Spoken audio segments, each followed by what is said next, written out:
cross-section of the defense-in-depth World War I tactic. The Western Front of World War I is infamous for its bloody stalemate, both sides relying on extensive networks of trenches that stretched from the North Sea in Belgium to the Swiss Alps. As the war dragged on, both sides suffered titanic casualties, and planners were constantly seeking new ways to break the deadlock. The Germans, although more defensively minded than their Entente counterparts, were still suffering horrendous losses, slugging it out with British and French guns in a direct engagement. With German losses mounting, a new doctrine was established, hoping to preserve German resources while bleeding the enemy dry. Called defense in depth, or sometimes elastic defense, it was a layered approach to defensive warfare rather than a single unbreakable line. By December 1916, under the discretion of General Ludendorff, the Germans developed their new doctrine in a formal report entitled "The Principles of Command in the Defensive Battle in Position Warfare." In it, there were four main principles that were outlined. 1. The defender must not surrender initiative to the attacker. 2. The defender must rely on firepower, not large numbers of troops. 3. The defender must not hold ground at all costs.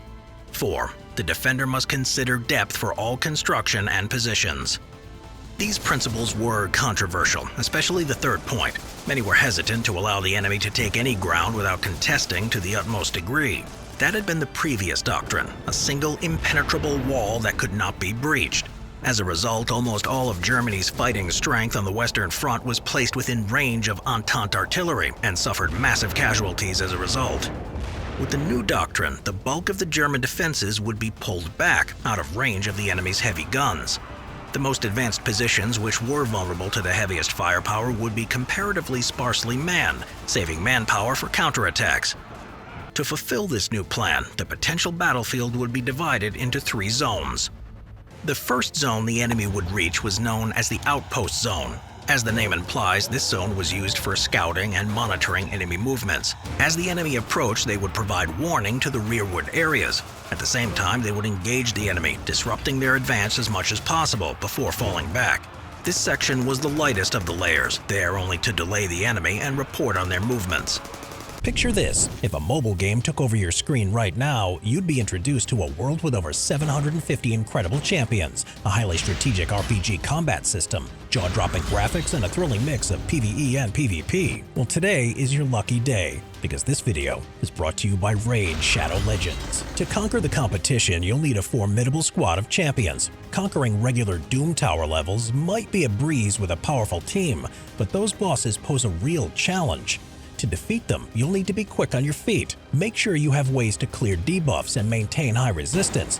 Many Doom Tower bosses can bypass block debuffs and unleash devastating attacks on your champions, like draining their turn meters or removing their buffs. A few bosses demand unique tactics, such as the Scarab King. He's nearly invulnerable unless you lower his max HP, and attacking him without a shield buff will spell doom for your entire team in no time.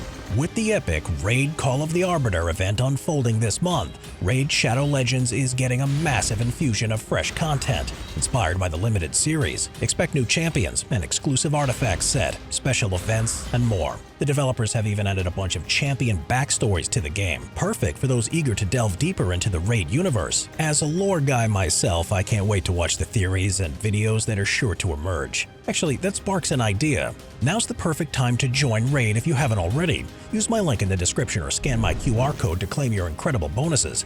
You'll score an epic champion, Knight Errant from the Bannerlords faction, and a bunch of handy extras, energy refills, skill tome, and XP booster. Once you've entered the fray and are dominating the battlefield, look for me under the name Simple History. If you're quick, you might even snag a spot in my clan. So go ahead and click the link in the description, and I'll see you on the front lines. The next section was the battle zone, where the bulk of the fighting would take place. Here, formal trench lines were established with multiple layers to stop the enemy advance. Called the main line of resistance, this trench system was usually 3 layers of successfully heavier defenses. In front of the trenches would be long strands of barbed wire, which could entangle enemy soldiers as they advanced into the trench lines, making them vulnerable to machine gun and rifle fire as they tried to clear the obstacles. Closest to the enemy would be the front line trench, followed by a support trench, and finally a reserve trench. Connecting these would be a maze of communication trenches, which could be used to move men and supplies without exposing soldiers through the system, evacuate the wounded to rear aid stations, and act as a bottleneck to stall enemy advances. The majority of fighting would occur in this section, and was therefore the most heavily defended. Unlike the British or French, the Germans had adopted a defensive mindset much earlier in the conflict, and there were much sturdier defenses here, including concrete pillboxes and machine gun emplacements, and deeper bunkers, something their counterparts avoided. The German trenches were also usually on higher ground, which allowed rainwater to drain away, making conditions marginally better than their British or French equivalents. If possible, this main line of resistance would be positioned on the reverse slopes of ridges or hills, obscuring the German positions from view. Even with aerial reconnaissance, the exact layout of German defenses would be a mystery to British and French soldiers until an assault was already well underway. Behind the battle zone would be the rearward zone. This area contains staging grounds, medical facilities, base camps, ammunition depots, and other facilities. Here would also be stationed the heavy field artillery pieces. They would be located out of range of the enemy's guns, limiting the effectiveness of enemy counter-battery fire while still remaining close enough to the front line to support the outpost zone and battle zone. Area. The entire area of the three zones could vary greatly depending on the terrain, enemy dispositions, and other circumstances. In general, though, the outpost zone was around 500 to 1,000 meters in depth, the battle zone upwards of 2 kilometers, and the rearward zone extending as far back as practical, many kilometers if necessary. Strong points. Unlike their Entente counterparts, the German military fought defensively, building sturdy bunkers and weapon emplacements, often of concrete to hold back enemy advances. They would be dubbed pillboxes, as these rectangular structures resembled boxes of pills given out by doctors. There would also be smaller machine gun posts, which were not as well protected, but more numerous.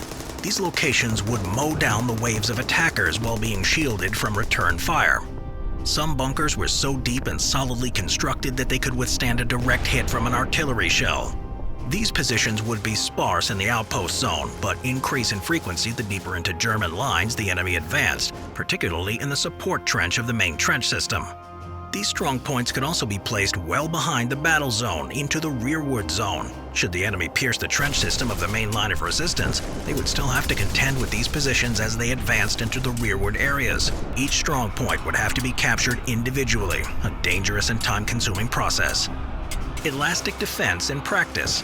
The name elastic defense came from its ability to yield, bend, and then snap back when under pressure. The forces would give way under pressure from enemy attacks, falling back to stouter positions. When the enemy was stretched thin, exhausted after continuous fighting, the Germans would counterattack, driving back the enemy and nullifying any gains. Under the ideal circumstances, the fighting would start in the outpost zone. Soldiers stationed there would observe enemy movement and report back. No Man's Land was a shell-cratered hellscape, which acted as the first line of defense. Riflemen and machine gunners would engage the advancing enemy, stalling their advance and inflicting whatever casualties they could. The men in these forward positions were given freedom of movement, enabling them to avoid enemy artillery barrages. In spite of this freedom, they were still expected to put up a spirited defense before falling back. The attacking force would then reach the main line of resistance in the battle zone, the triple line of trenches. Here would be the stiffest resistance, filled with ever-increasing numbers of pillboxes, bunkers, and machine gun pits. These would often be placed on reverse slopes of hills to conceal them from aerial observation. This limited their range, but the surprise of the sudden appearance of a concealed machine gun was worth sacrificing long engagement ranges.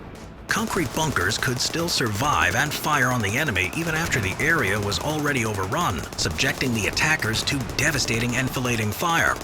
These would have to be dealt with one at a time, costing the assault manpower and momentum. If the enemy made it into the trench system, the narrow confines acted as bottlenecks. Trench blocks, wooden and barbed wire constructions would further stall advances until cleared. As the enemy pressed further, they would be faced with more and more stout defenses. German artillery stationed out of range of Entente guns would begin raining down heavy fire. Doctrine allowed the loss of sections of the main line of resistance. Should the enemy break through, they would still have to contend with troops stationed in the rearward zone. Once the enemy was stretched thin, casualties mounting and the momentum of the advance lost, the elastic defense would snap back. Reserve battalions stationed in the rearward zone would launch a counterattack, throwing back the demoralized enemy, eliminating, capturing, or forcing them to retreat. Once the enemy was driven from the trenches, the previously overrun positions would be reoccupied, restoring a coherent defense with a minimum of German casualties. The Germans would later develop other tactics to break the deadlock, including fast assaults from specialized stormtroopers. But the elastic defense allowed the outnumbered Germans to preserve what limited forces they had, keeping them in the war until the armistice of 1918.